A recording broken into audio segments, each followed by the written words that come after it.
It's the Chronicles of a Gooner, the Arsenal podcast brought to you by 90 Min, and we are live.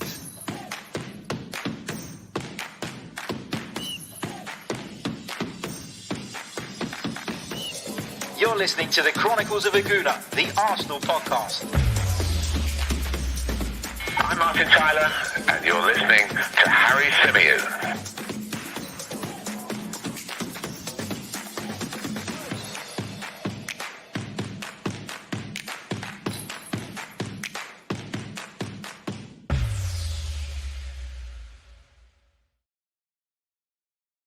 Hello and welcome back to the Chronicles of a Gooner, the Arsenal podcast brought to you by 90 Min.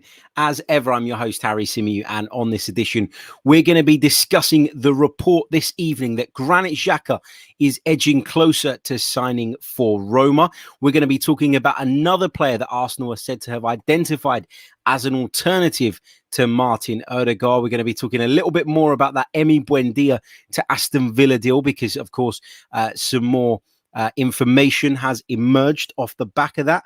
And I'm going to be reminding you guys of how you can keep across our Euro 2020 coverage.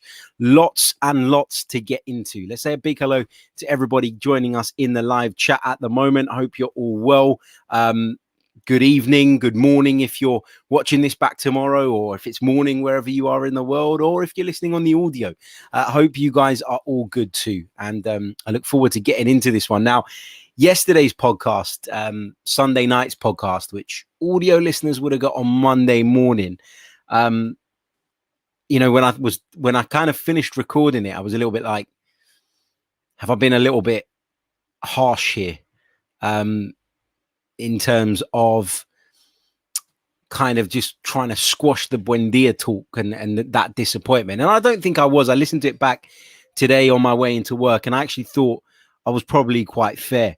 I thought I was fair in terms of, the way I sort of put my point across about the failure, if you like, to sign Emi Buendia, or Arsenal's choice not to do so.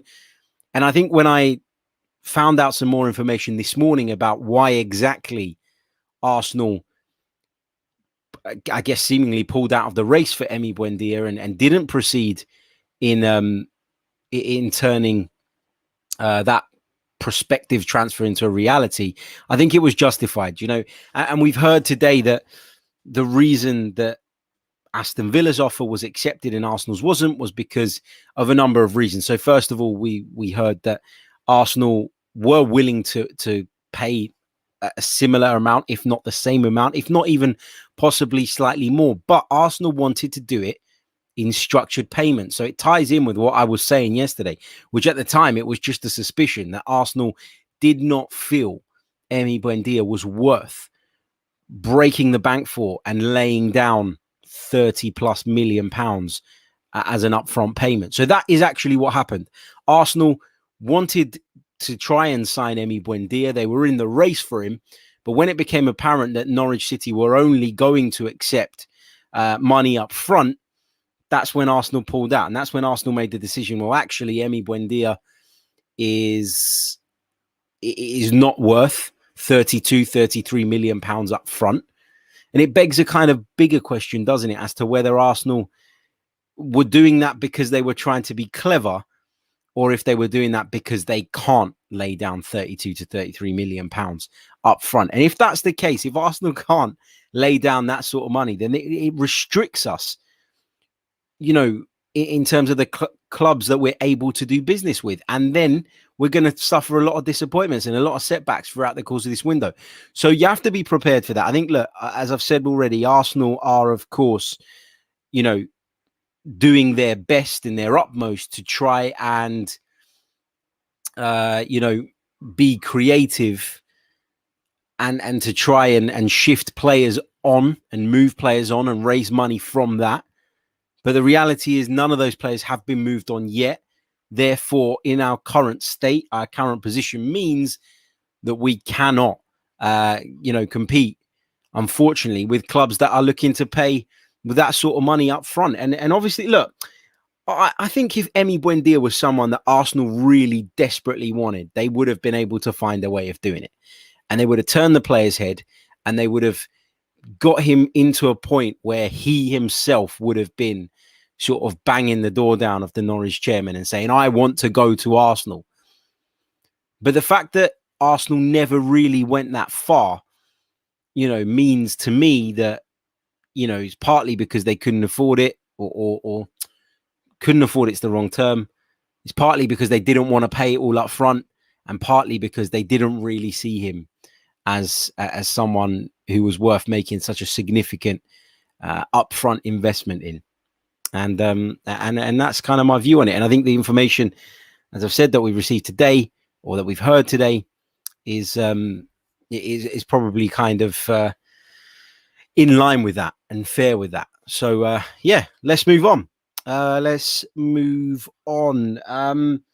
Let's talk a little bit about Granit Xhaka, because reports have emerged this evening from Chris Wheatley, of course, of Football.London. He has reported this evening that Granit Xhaka is edging closer to signing for Roma. I think we all knew that this deal was a possibility. I think we all knew that Granit Xhaka could well be leaving the club between now and the end of the transfer window. The problem has always been here that, we don't think that we're going to get what Granit Xhaka is worth in today's market. And, you look at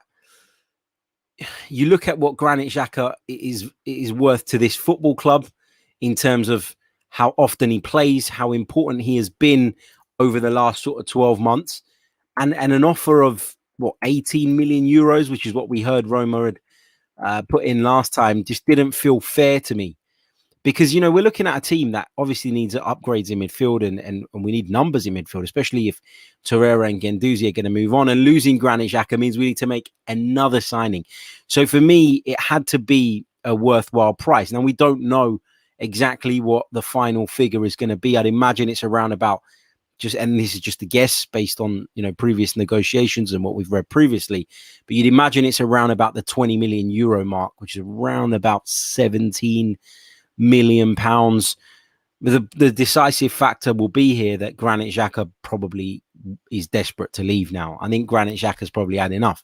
He's been on the end of dog's abuse, throughout his Arsenal career. Obviously, things reached that boiling point, that flash point, when he stormed off the pitch against Crystal Palace, and everybody kind of turned on him after that.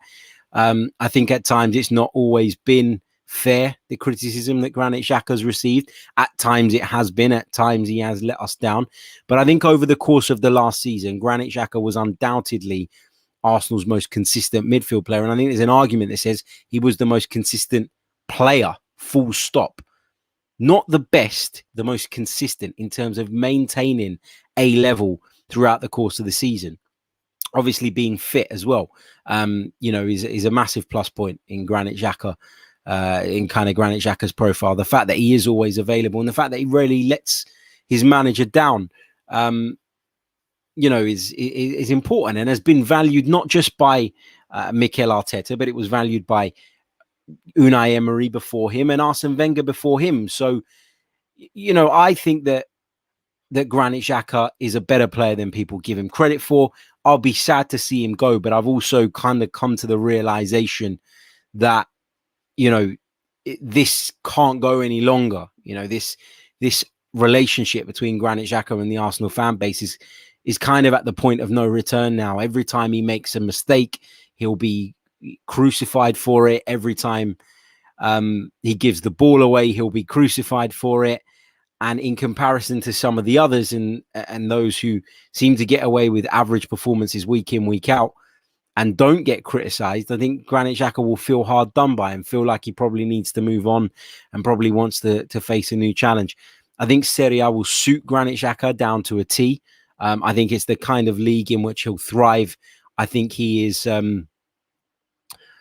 someone whose skill set will see him kind of, really impress in that environment, which is a different environment. It's a more tactical environment. The game is played at a slower pace.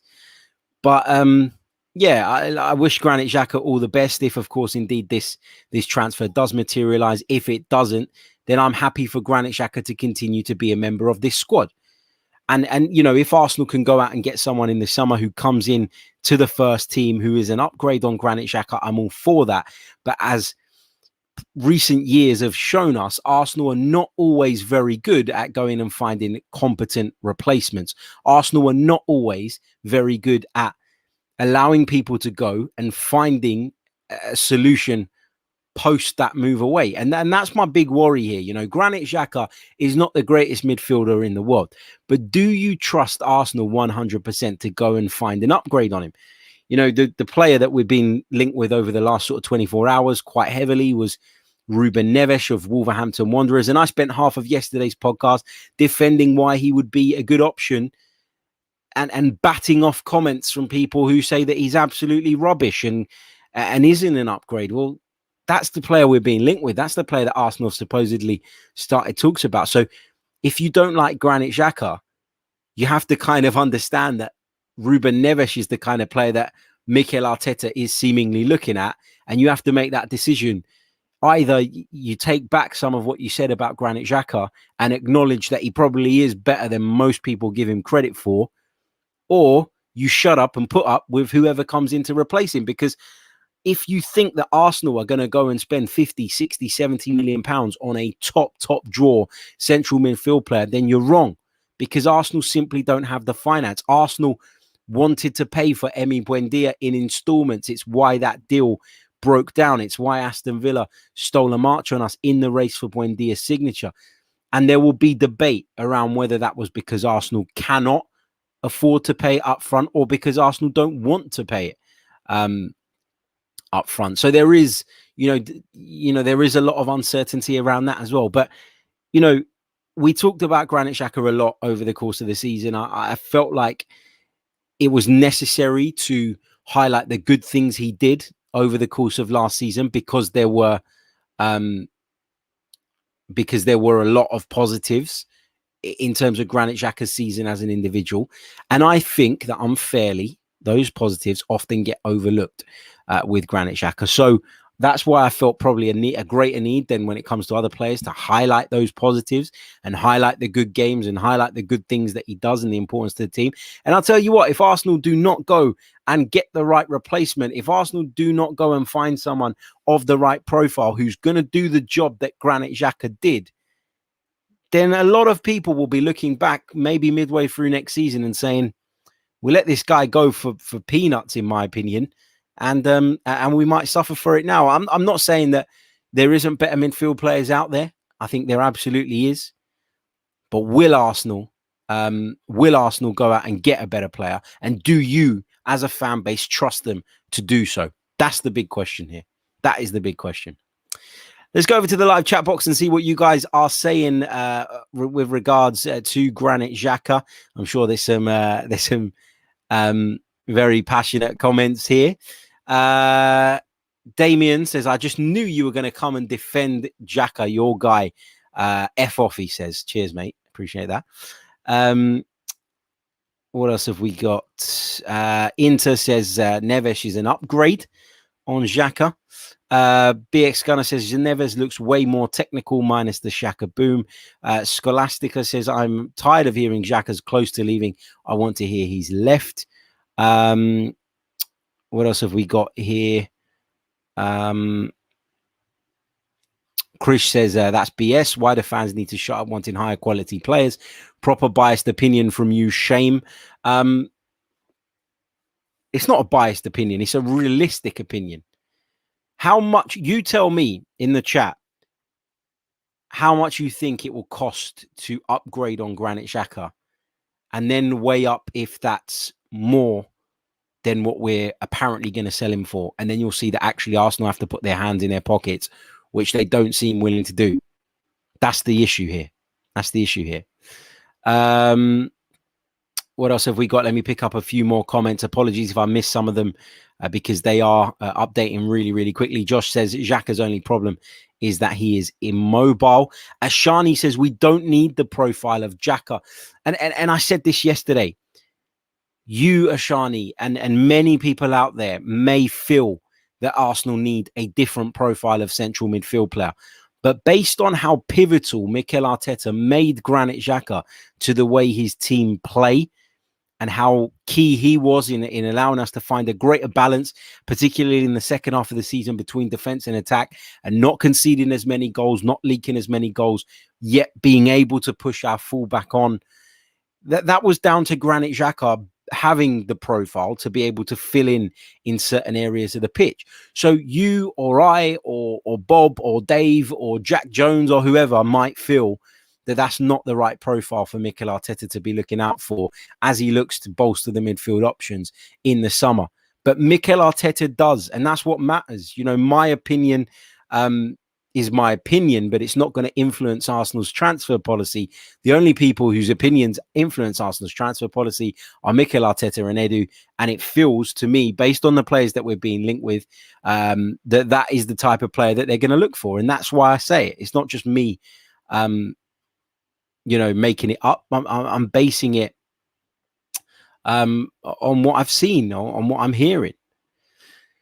Let's move on from Granit Xhaka. I'm sure Granit Xhaka always divides opinion. I'm expecting some very lively comments to come through over the course of the next few minutes. But let's move on to another report that's doing the rounds today, and this one came from James Benge, and he claimed earlier on today. James Benge, of course, currently working at CBS Sports, very well respected journalist in the Arsenal space. And I'll just bring up the tweet that he came up with. He said, another target who Arsenal are understood to have broached internally is Hakan Calhanoglu, out of contract with AC Milan this summer. He's an option, although it's not clear how high he is on the list, but expectation is that he's an alternative to Martin Odegaard. So seemingly, we had a chance to go for Emi Buendia. We didn't do that. We didn't push the boat out. We didn't go that extra mile because, as we've been told all along throughout, Martin Odegaard is still Mikel Arteta's preferred target in that attacking midfield area. Now, Hakan Calhanoglu is a player who I thought had a very good season for AC Milan last year. I thought Calhanoglu displayed an ability to provide, displayed an ability to get involved in build-up play, worked pretty hard as well, a lot harder than people normally have given him credit for. Also chipped in with a few goals. I think he was quite key, actually, in AC Milan achieving Champions League qualification for the first time since the 2013-2014 season. So they've been away from the big time for quite a while. And every AC Milan player, even though they dropped off a little bit, towards the back end of the season, you've got to say all of those AC Milan players deserve credit, because at the start of the campaign, not many gave them hope of finishing in the top four. So Calhanoglu played a big part in that. And deserves praise for that. But of course, throughout the course of the season, there's been this speculation and there's been this kind of cloud hanging over Hakan Calhanoglu and AC Milan with regards to whether or not he was going to extend that contract. And from what we're led to believe, actually Hakan Calhanoglu's demands and what AC Milan were willing to pay are a million miles apart. And so it was pretty clear pretty early on that there was not going to be a renewal, that Hakan Calhanoglu would depart AC Milan this summer. And as it stands, he's still a Milan player officially until the 30th of June. But as it stands, Hakan Calhanoglu will be leaving the San Siro. And Arsenal, according to James Benge, are considering him. And I think you have to consider him because I think he's earned that right. He was very good at Bayer Leverkusen prior to moving to Italy. And I think he's been pretty good for AC Milan during his time there as well. So he's a player I quite like. And I think given he's available on a free transfer, it's one to think about, at least, because as I keep saying, Arsenal need to be creative. And if Calhanoglu is as good, in your opinion, and I'm talking about in the club's opinion, as some of these alternatives, they're going to cost us in excess of 20-25 million pounds, then why wouldn't you look at it? Got 10 assists in the league last season, 4 goals. But if you look at his overall record for AC Milan, I think it makes better reading. 32 goals in 170 games plus 48 assists. So that is 80 direct goal contributions in 172. So it's just marginally worse than 1 in every 2 games. So that's my feelings on Hakan Calhanoglu. He's not my first choice. He's not at the top of my list by any stretch of the imagination. But given the current situation, I think he's worth at least considering, worth at least having a look at. And I know a lot of people are saying Brad says free transfers are risky. They get a greater wage packet. Edu needs to make sure we don't do a Kolasinac. Shano says, there we go. Harry wants another average player. He's not an average player. That's incredibly harsh. A really harsh assessment of Hakan Calhanoglu. But there was a really interesting comment I just saw in the chat a few minutes ago. Let me see if I can pick it up from Matt. And he says, Harry, I thought our transfer plan was laid out weeks ago. This is all seemingly very reactionary. Yeah, and I think, Matt, you can have a plan. You can sit down and draw up a list of names at prior to the conclusion of the season and say, we want him, and he's in first place, he's in second place, he's in third place in terms of priorities, in terms of who we want. But it's not always in your hands. And if you've got a limited transfer budget, you're not going to be able to always pull off the deals that you want to pull off. And when you're in a situation like Arsenal, where people know that there's a great need at the football club to improve, to turn our fortunes around, they are trying desperately to milk us for every penny. And I don't blame them. I'd do the same if I was a selling club. But, having a plan is good, and having a plan is the right way to go about it. But unfortunately, not all of the factors that are involved in executing that plan are in our hands. And so you will see that plan change, and you will see that plan adapted as the season goes on. Sometimes other transfers involving completely unrelated clubs can open doors for you to steal in and take players, and you can take advantage of situations created by others, and that can be sometimes what ends up happening. But it's very difficult, I think, to plan a transfer window down to a T. If you cast your mind back to last summer, Arsenal had hopes of moving on so many players, and the fact is the money wasn't there, and people were not putting the money on the table that Arsenal had hoped. That's why the likes of Guendouzi was sent out on loan. It's why Torreira was sent out on loan. Arsenal would have preferred to have sold those players at the time. It's why we had to terminate the contracts of Mesut Ozil, of Sokratis, of Shkodran Mustafi, because people simply weren't willing to pay what we thought those players were worth. And in Arsenal's situation now, where we all know that we have to sell to buy, we're limited. And we're limited in the deals we can do, and we're limited in the way we can do those deals, i.e. the structure. So, unless the Cronkies put their hands in their pockets and say, we are going to accept that we ourselves are going to have to invest X, Y, Z, and people will throw the kind of financial fair play thing back at us. Financial fair play has been relaxed, first of all, and financial fair play is an absolute load of bollocks. Man City find ways around it every bloody season, as do Chelsea, as do so many other clubs. So why can't we? But unless they make that investment, this is the way it's going to be. And we're going to be scraping around, and we're going to be desperately trying to sign the right players in cut price deals, because that is where Arsenal find themselves at the moment. Arsenal not being in the Champions League for so many years has been massive in terms of denting our finances, because throughout that period of time, as I've said repeatedly, we've been operating on a on a Champions League's wage budget, and over time that has put us into the red more and more and more and more, and now we're trying to recover from that, and we just don't have the funds to go out and go absolutely crazy in the transfer market like we'd all like to see the club do. So I accept and I understand that this is going to be a very difficult window, and it's not going to pan out exactly as we want it to, and there are going to be curveballs that come at us down the road, and there may be opportunities that present themselves to us as a result of other factors. So I'm remaining patient. The transfer window is not even officially open yet, so this is not the time to be going absolutely nuts about it and losing your shit and staying up all night worrying about who Arsenal are going to sign, because there is a long way to go, and I would advise people to just chill out for a little bit and see how this goes. If we're talking about 5-6 days remaining in the window and things are not going our way, then you can look at it again.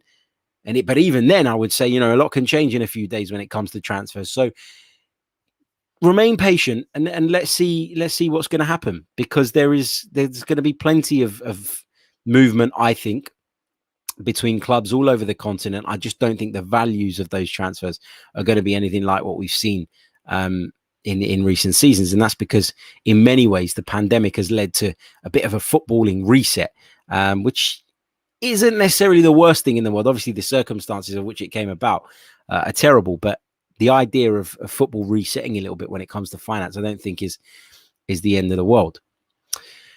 Let's touch on a couple of other bits and pieces, a couple of rumours doing the rounds again today about Andre Onana. Of course, still no decision from the Court of Arbitration for Sport on his appeal against a drugs ban after he claims he mistakenly took his wife's medication. And I think if Arsenal are going to move for Andre Onana, which we talked about a few days ago, that will be very dependent on what happens with that hearing. So let's hold fire on that.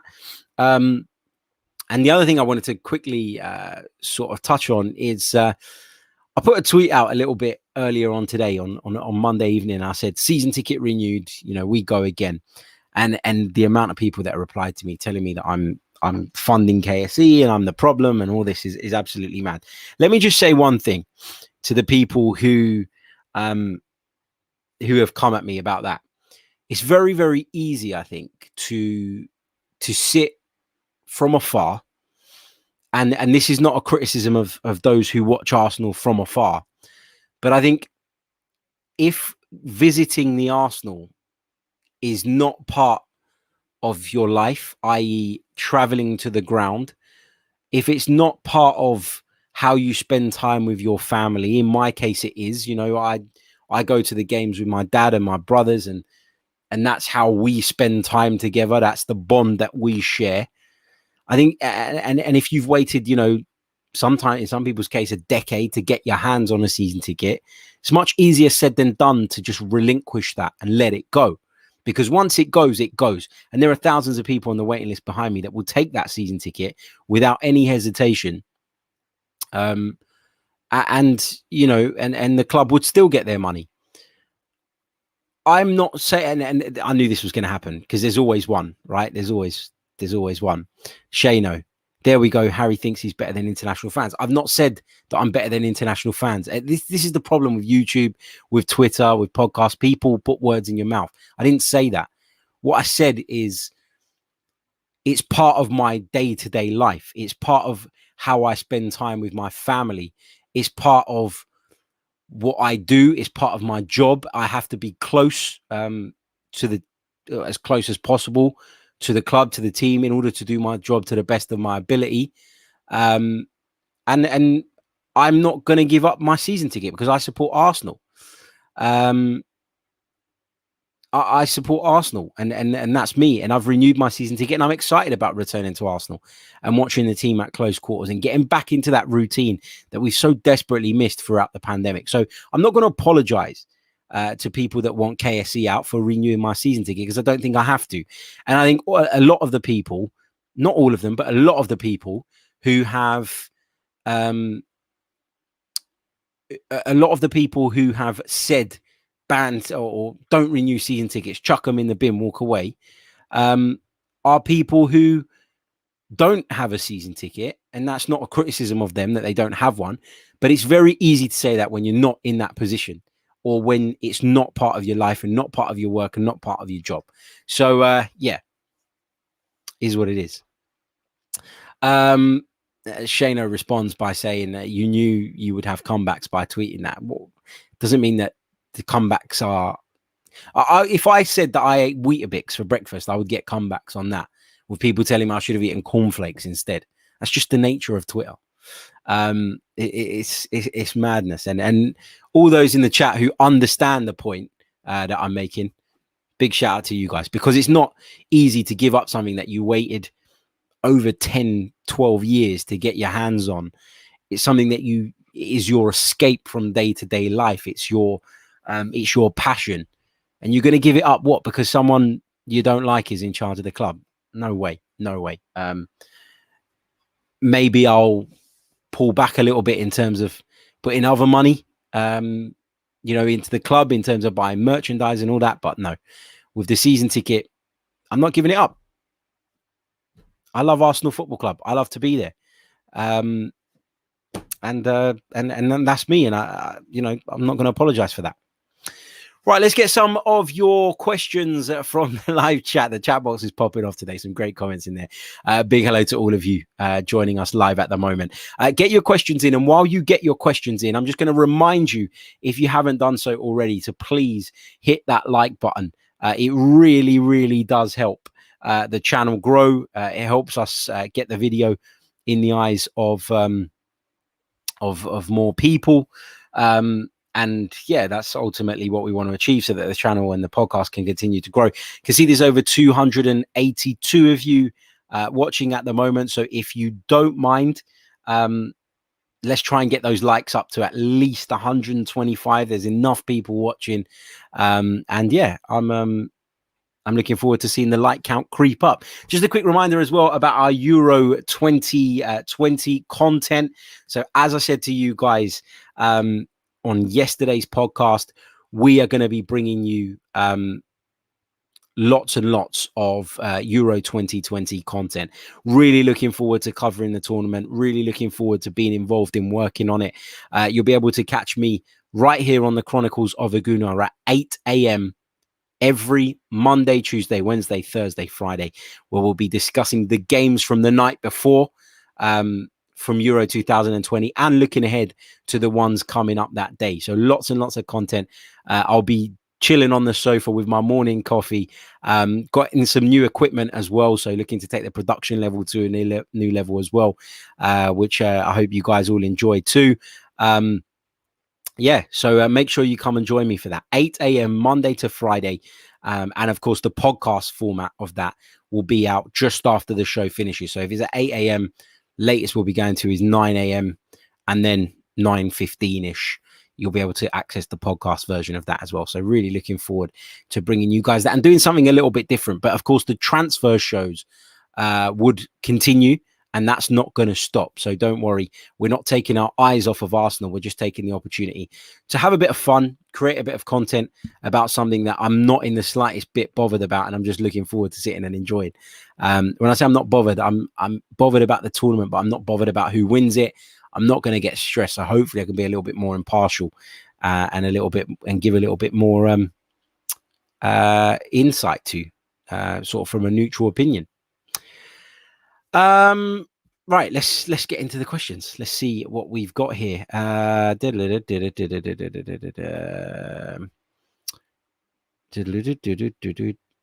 Before I do that, Osman says, you're not wrong for renewing, you're wrong for putting it out there on Twitter. Footballing fan ecosystem is real, just like you have a carbon footprint. We have words and actions footprints. Yeah, but Osman, I've not ever said that people shouldn't renew their season tickets. I've not said we should boycott Arsenal Football Club and then gone and done the opposite and then put it out there to wind people up. I've said it because I believe that the greatest thing about football for me is that there's always next season and you can always look forward to something. And even if you've had a really crap season, you know that the next one is never too far away. And I think there should be optimism in returning to the Emirates Stadium. There should be optimism about going and watching your football team. And I wanted to share that optimism. And I don't think that's a problem. Right, let's pick up some of your comments. Right, questions, I should say. Joe says, well done for winning the Premier League predictions on 90 Minutes True Champion. Yep, check out the 90 Min video. It was a jokes video today where we looked back on our predictions that we gave at the start of the Premier League season and compared them to how things panned out. Really good video. Head over to the 90 Min channel and check that out. He says, how much would you pay for Odegaard maximum? I've said all along that I thought for around about 35 million pound we could probably do the deal. And I still believe that. I think that Carlo Ancelotti obviously has spoken quite well of Martin Odegaard, but I still think if Arsenal keep the heat on Real Madrid with regards to the Norwegian, that decision may be taken out of Carlo Ancelotti's hands. And Florentino Perez, who of course will be desperate to land a Galactico, if you like, this summer. And we hear a lot about, Kylian Mbappe being heavily linked. I think he may opt to sell Martin Odegaard, but Arsenal need to keep on Real Madrid's tails and maintain that interest in order for that to happen. So let's see. But I think anywhere around 30 to 35 million. And I think Arsenal probably feel like he is worth that investment. And maybe Emi Buendia wasn't. And that's why they weren't willing to meet Villa's terms in terms of the structure of the payment. What else have we got here? Tom Hickey says, I've said in the Discord a few times, I'd like a bastard in midfield like Ever Banega. Anyone out there of this ilk? I am putting a list together, Tom, of players that I think we should look at, and I will be releasing that to the members over the next few days. I did record one, and the audio was crap, so I deleted it. And I'm going to record it again, but I've got all the notes from it, so it should be a piece of cake to get that done. But yeah, there are players out there of that ilk, and Ever Banega's a player that I like, but I wish we signed him a few years ago. Obviously, that ship has sailed now. What else have we got here in terms of your questions? Lots of you suggesting that 40 million is around about right for Martin Odegaard. I think, 35 would probably be my ballpark figure. So around about that.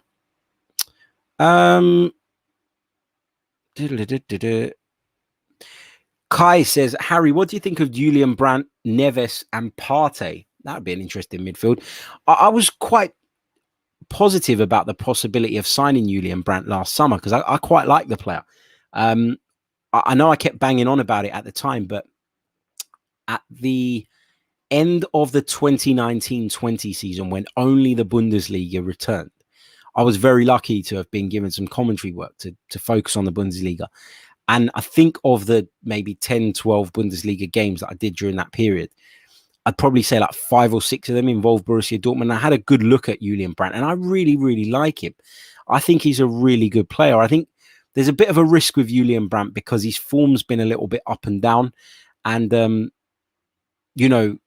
that's maybe a bit of a problem, but you can say that about so many players. And unfortunately, Arsenal, as I keep saying, are not in the market for the very, very best. We're looking in that tier below, and people will say that's accepting mediocrity and it's not what we should be doing. But that's the reality of our situation. If you don't want to pay top dollar, then you're not going to sign the top players. You're going to sign players from that sort of that bracket below. And Julian Brandt is in that bracket for me. Ruben Neves, for me, fits into the Granit Xhaka profile quite well. And I wrote a piece on 90 Min today where I talked about why he fits Arteta's style of play. But I also recognize that he's not everybody's first choice. And he's probably not my first choice, but he's up there for me in terms of players who I think would best suit that role. So do check that out. It's on 90min.com. I tweeted it. It's my pinned tweet, I think, if you want to find that article. I like Partey. Has to improve on last season, though. I thought Thomas Partey, obviously injuries played a part, but I did feel that Thomas Partey, kind of got away with murder a little bit because people were a little bit reluctant to point fingers at him when he didn't play very well. And the pressure will be on him for me from the start of next season. Russ Morgan says, who's the players you are looking forward to seeing perform at the Euros? The thing is, Russ, when it comes to these European tournaments or any international tournaments, what I actually look forward to most is seeing players that I don't really already know and getting a chance to look at them and watching them. And that's what I love about international tournaments, because no matter how immersed you are in European football, it is impossible to keep tabs on everyone. And I love watching that, there are a few teams that I've got an eye on this summer who I think will do quite well. I'm really looking forward to watching the Italian team. That's my number one, because I think they've got some really young and talented individuals coming through. I really like Roberto Mancini as a manager. And I look at people like Nicola Barella, Manuel Locatelli, Federico Chiesa. These are players I watch regularly because I watch Serie A, but I'm really looking forward to seeing how they can translate that onto the international stage. And then you look at some of the other nations, Denmark are quite fancied to kind of go beyond expectation. So yeah, really looking forward to seeing a lot of players, but to single out individuals is hard for me. I'll probably try and do that on our Euro 2020 preview. So I'm going to put that preview show out on Thursday morning, 8 a.m. So that's when our Euros coverage will kick off. So you can come and join me live for that. Looking forward to doing that one. And yeah, we'll see then. Maybe I'll have a better idea of some individuals by then. Let's pick up some more of your questions. What have we got here? Sidan, who's a Leicester fan, says, thoughts on us signing potential Arsenal targets, Bertrand and Edouard. Well, I quite like Odsonne Edouard. I always have done. But what I would say is, if Pierre-Emerick Aubameyang and Alexander Lacazette are both staying at the club, and following Balogun's just signed a new contract, then a striker isn't the priority for me. And I know he's a player that's been linked with Arsenal before. He's a player that I've said I would quite like to see Arsenal take a bit of a gamble on, because, of course, Celtic are not in a position where they can demand crazy money for him. But sometimes the timing just isn't right. I'm not going to lose sleep over Edouard joining Leicester. If Arsenal were to move on a striker other than Eddie Nketiah, and then we missed out on someone who I felt would be a good player, then that would be a different story. But as things stand, Aubameyang stays, Lacazette stays, Balogun stays. Who knows? Maybe even Nketiah stays. Martinelli is there as well. How many strikers can you possibly fit in the side? So, no, I'm not going to lose any sleep over that. Bertrand, I think, is someone who, would have been a good option as a backup to Kieran Tierney, but would he be happy playing that role? Will there be guarantees of more first-team football at Leicester? And if so, you can understand why he might make that decision. Let's pick this one up from Anantha. He says, hi, Harry, do you think Arsenal missed out on signing Van der Beek last season, as he would have seamlessly played in a 6, 8 or 10 position? I like Donny van der Beek, and I actually really feel sorry for him, because he just had such a rough time of it at Man United. And it's not because he's not a good player. It's because Ole Gunnar Solskjaer has become, I'm not going to say obsessed, because to be fair, it's worked for him for the most part, but he's very big on having that two-man defensive midfield pivot, and McTominay and Fred are a little bit more defensively minded, and they fill those positions probably more effectively from a defensive standpoint. And then what they do is they create that platform from which Pogba, Bruno Fernandes, Rashford, etc., can all get up in support of, Edinson Cavani, for example. So I like Van der Beek. Maybe he's someone we could have looked at in the past, but hindsight is a wonderful thing. Donny van der Beek thought he was going to Manchester United to be the next superstar. He's still got time. He's just 24 years old, Donny van der Beek. But it might have been a good signing for Arsenal, but, that ship sailed, unfortunately. Let me pick out this one from Matt. He says, is pre-season long enough to judge if we should keep Saliba? I don't think it will be based solely on pre-season, Matt. I think Arsenal would have been probably keeping, a really close eye on Saliba and how he's progressed during his time on loan at Nice, and I think that will contribute to the decision as well.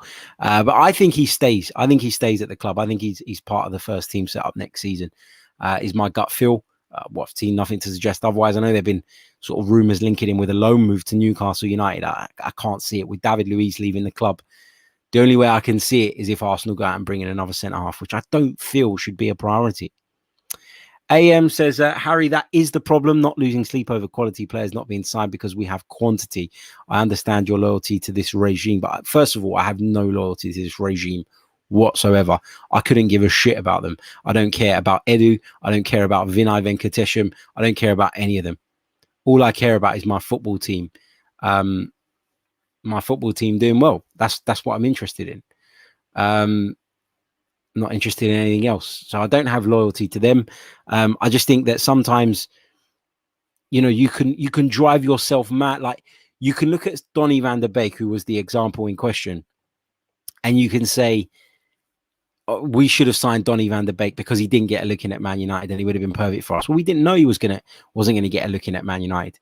So it's very easy to say we should have and we could have and we would have, etc., in hindsight. And I don't want to be a hindsight merchant, because I just think that's pointless. Everyone can make themselves sound right and correct and get every decision right with the benefit of hindsight. But that's not the way the world works. Russ says Mavropanos kept Haaland in his pocket in the Greece versus Norway game. Should we give Mavropanos a chance next season? Not for me. I've watched a lot of the Greek national team and don't really see it with him. The Greek national team, right? They're geared up to defend. That's what they do. They don't play football. Let's be honest. They're geared up to defend, and they're geared up to shut people out. And I think a lot of the time you can look at their centre halves and you can say he did a good job, and he did do a fairly decent job. But a lot of that is down to the structure with which they play, and I think, you know, a lot of centre halves look decent in that team, but when they're put in a more exposed situation like he would be at Arsenal, where there's more pressure, where there's more expectation, you know, you probably see his flaws. I think if we could get a fee for him, I think we should do it. I think we should cash in on him. I'm not convinced that he'll make it at Arsenal, unfortunately. I'd love him to. I'd love to see a Greek, you know, making it at Arsenal, but it's just not going to happen. It's just not going to happen. Last one I'm going to pick up from Omar. He says Ek has gone cold lately. Do you think he has given up on his dream of owning Arsenal and conceded defeat? Interesting way of looking at it with regards to Daniel Ek. I don't know. You know, maybe Daniel Ek has to raise further finance in order to go back with a bigger offer, and maybe that takes time. He's always maintained, or always said anyway publicly, that it is going to be a long game to acquire the club. So on that basis, I'm not going to go mad about it. We didn't think anything was going to happen in the very short-term future. So I don't know. Maybe he's putting together a second bid. I don't know, honestly. But, you know, just because Daniel Ek was interested doesn't mean a deal was definitely going to happen. And he's been very open and honest about the fact that if a deal is going to be done, it's going to take time. And I think we, as fans, probably need to cool off a little bit and be a little bit realistic in terms of our expectations with regards to him persuading the Cronkies to sell up their football club. But we'll see. We'll see. Fingers crossed it does develop, but it's going to take time. Right, we are going to leave it there. A big thank you to every single one of you for joining me in the live chat this evening. Big thank you to everyone who's going to be watching this back. Thank you to all of those who are listening via the audio platforms. Don't forget to hit the like button. We've just got 100 likes, but there's well over 300 of you watching us live at the moment. So let's try and get that to 150 by the time the outro plays. It really, really does help. I promise you, it makes such a big difference to the channel. And it's really easy for you guys to do it. Just click that button. If you're interested in becoming a member and supporting the channel, you can do so by clicking on the link in the description. More Arsenal content coming to you tomorrow. We've got 2 shows on the way tomorrow, 2 shows coming to you on Wednesday, and on Thursday morning at 8 a.m. we kick off our Euro 2020 series. So there is lots and lots of content to come. I'm looking forward to bringing that to you guys. Until next time, take care of yourselves. Stay safe. Ciao.